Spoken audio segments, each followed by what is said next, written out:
Hello and welcome. I'm Corey Buckta with the City of Wichita Office of Community Services.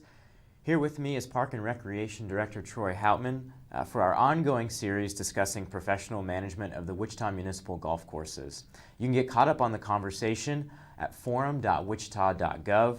Troy, the big news is that the final draft of the contract with Kemper is available to the public and it's scheduled for a vote next Tuesday. First of all, where can our golfers find that to read it? So it was actually uploaded yesterday on the website. It's on the council packet. And so with what we call a green sheet, which is the introduction of it, has some details to it. But then the contract is actually attached to that as well. And boy, I'm looking forward to a vote one way or the other. We got a lot of work to do, whether it stays in-house or whether Kemper takes management of our golf courses. I'm just excited because we need to get moving forward and we need to get some direction. We need to have a decision made. So staff is, I think, anxious, and we want to get this over with and see where we stand so we can figure out what directions we're going to go. So it's been a long time coming, but I'm looking forward just to having a decision made. Well, before we get into the actual contract, let's talk a bit about the upcoming vote. So the Park Board met last on the 14th of this month. Did they make a recommendation on how they think the council should vote next week?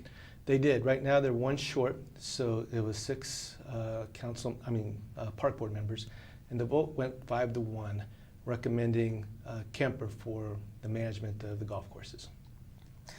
What would happen in the event council decides to vote no on the contract?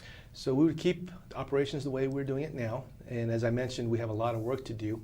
So the first thing I would be doing is going to be hiring staff, replacing some new equipment, working with the team to start really programming and getting things done for the summer. So we got plans either way. I have contingencies for what decision is made. We got things that need to happen. Okay. So let's dive into the contract now. So I read in the contract that if it's approved, there's a commencement date of April 1st. What would that mean for golfers and staff? So they would take operations on April 1st. So the month of March, we will be transitioning, whether it's the financial aspects, going through the inventory, working with staff. If staff wants to go with Kemper, that's one direction. The other thing that we've been doing, also I've been really kind of being prepared for, is if any staff wants to stay with the city, looking for positions for them to work within the city. So I've identified quite a few positions for the staff if they want to stay with the city, opportunities for them to work, whether it's in public works or whether it's working in parks and recreation, so they can continue working. So that month of March is going to be, like I mentioned, there's a lot of things to do in either situation, whatever's decided. And if it is Kemper, we got some transitions to make. So, yeah. You know, as I continue to talk to golfers in the community, the same concern keeps coming up, and that has to do with the fees. So could Kemper decide to, let's say, double fees on April 2nd?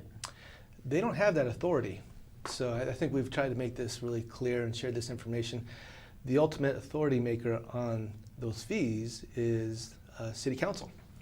Now, we've been talking about increasing fees for several years now, very small, modest fees, whether it's on the passes or whether maybe it's $1 more for cart rentals, because we need to make some revenue to make some replacements of whether it's equipment or making improvements on our golf course, or it's actually replacing some of the mowers. Those are all things that's where the money comes from, to continue to reinvest back into the golf courses. So Kemper can make the recommendation. We would work with, right now we have what's called the Golf Advisory Committee. We would work with them on some of those recommendations. We would share that with the Park Board, get a recommendation from the Park Board, and ultimately take this to council, and it would be council making that decision. Okay, so as I hear you, Kemper would ask for some sort of fee increase, and then it has to work its way, kind of like this contract is, up to council, who would then approve or deny that, correct? That's correct, and I think also it's not just Kemper asking for it. We would want to work with them, and I'm going to be very involved with the budget. I'm going to be very involved with seeing the revenues and their expenditures, I'm going to have a good idea of where we need to go. So we'll be working with Kemper. They can make some suggestions as to, hey, here's operating-wise where we can make a little bit more money. Here's an area where we could save a little bit more money. Ultimately, here's where we need to go in regards to the amount of money we need to have a sustainable golf course. How can we meet those goals? And so we do that together with the stakeholders, the Golf Advisory Committee, the Park Board, and ultimately city staff with our finance team, and it eventually goes up to council. Okay, got So it. a lot of steps, a lot of moving parts. It's not like somebody just comes up and says, we're going to change the prices just like that. Right, got it. So the city retains oversight on things like fees then. Are there other aspects of the golf courses that would require city approval as well? Yeah, if there's going to be any major changes to the clubhouses or any major changes to the golf courses or scheduling, those are all things that they would need to get city approval on. We're going to oversee their operations, and so we're going to be auditing their, I think we have a question about this a little bit later on, but we're going to be auditing their performance and reporting that back to the stakeholders and to the council. At least once a year, we'll be providing updates back to council. So it really would be management and maintenance then, it sounds like, that they would be in control of. We would retain all decision-making authority, yeah? Definitely. If we're going to be changing something in regards to capital improvements, we're going to redesign a golf course or whatnot, that still has to come through us. Major equipment that's going to be replaced will still be coming through us. Okay, excellent. Okay, so I know you mentioned performance measures, so let's talk about those. Sure. Since that's a big topic of conversation on forum. Does the contract allow us to evaluate Kemper's performance, and what recourse do we have if it's deemed unsatisfactory? That's a really good question, and something I talked to the park board quite in length. If you want to go look at the contract and the exhibits is very specific in regards to standards of care for the course, how to mow, how to trim, what's the expectation in regards to verticutting, fertilization, all those type of things. So we can very much have that in there and hold them accountable for any of those things. Also, how they maintain the buildings, how they maintain the equipment. And those are all things that were looked at and placed into the contract. Now, as far as auditing, we'll have staff go out and look at it once in a while. I'll get feedback from the community. If I get phone calls and says, hey, you know what, tee boxes are just looking horrible. Why is that? Well, we're definitely going to go out there and check it out and make sure Kemper understands what the standard is. There's always a grace period. You know, we always want to give an opportunity for them to make the correction. But ultimately, if this continues to happen or if it's an issue, the worst case scenario is we get rid of them. We can stop the contract for cause, and this would be one of the causes. Yeah, and we do know we'll get feedback from our golfers if they're not satisfied. Most definitely. That's one thing we've learned from this experience is that they're great at giving us feedback, and we super appreciate that. Another question. So at the park board, as I understand it, there were 2 food and beverage options that were presented. Correct. Can you explain what those 2 options are and what the impacts are? Sure. So initially we had one offer from Kemper that asked us for that they would keep 90% of the operating revenues and would give us 10%. And that was kind of an interesting concept. We wanted to make sure that we were getting our money's worth, and so we asked in our negotiations, could they guarantee a bottom line number? Can they provide some investment into the food and beverage? So they came back and said, with this option, we will put $150,000 into food and beverage items. Hot dog rollers, plates, fridge if it needs it, those type of things, really trying to upgrade. And this goes back to some of the discussions from the very beginning that food and beverage will help improve operations at the golf course, whether it be additional rounds, people staying there a little bit longer, those type of things. And so we negotiated that we wanted at least $75,000 from that, or 10%, whichever one is greater. And looking at that, we were like, there's got to be another option as well. So we went back and asked them what are some other options we can look at. Excuse me, I think I got a sneeze. This hasn't happened before. So we called it option 2, and it was actually a reversal where 90% of the expenditures and revenues stays in the operating budget. And for managing all the concessions, Kemper would keep 10%. But they would not put an investment in, and they would not, what was it? Yeah, they wouldn't make an investment into all the food and beverage. So we took both of those options to the park board, and it was discussed in regards to what are the pros and cons, what are the benefits behind it.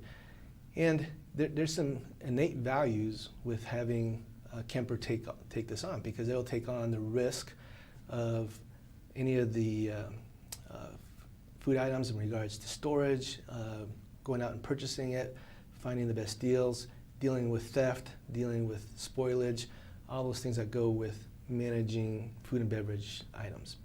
And then there's also the city taking on that risk. So if there was a lot of theft, if there was spoilage, if out of nowhere in the heat of summer we lost all power and $30,000 worth of food and hot dogs went bad, well, you know what? It's on the city, as opposed to that falling on the shoulders of Kemper.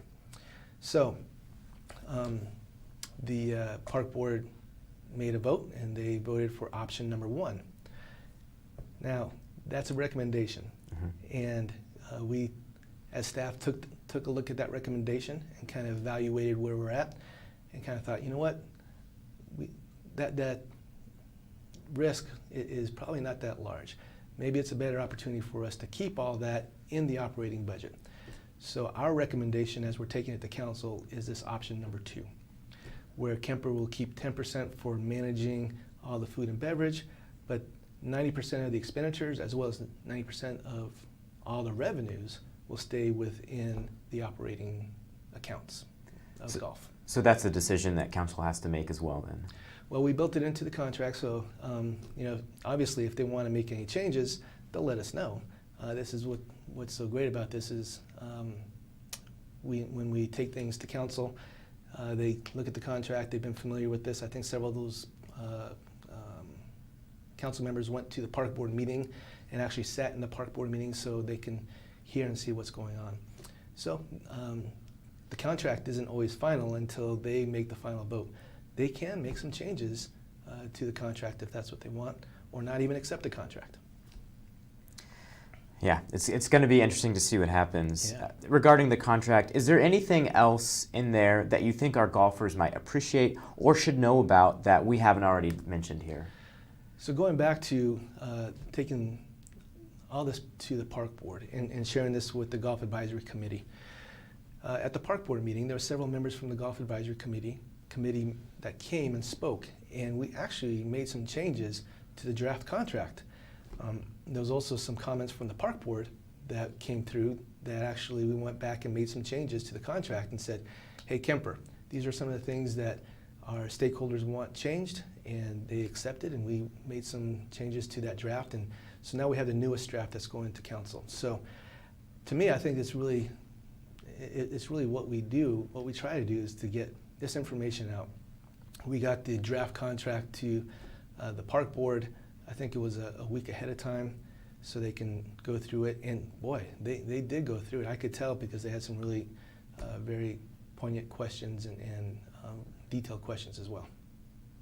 Excellent.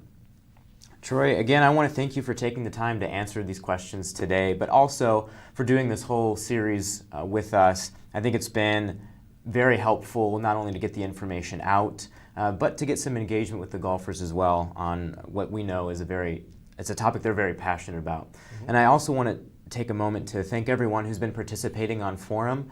If you haven't had a chance to check out that contract yet, we've also posted it on Forum.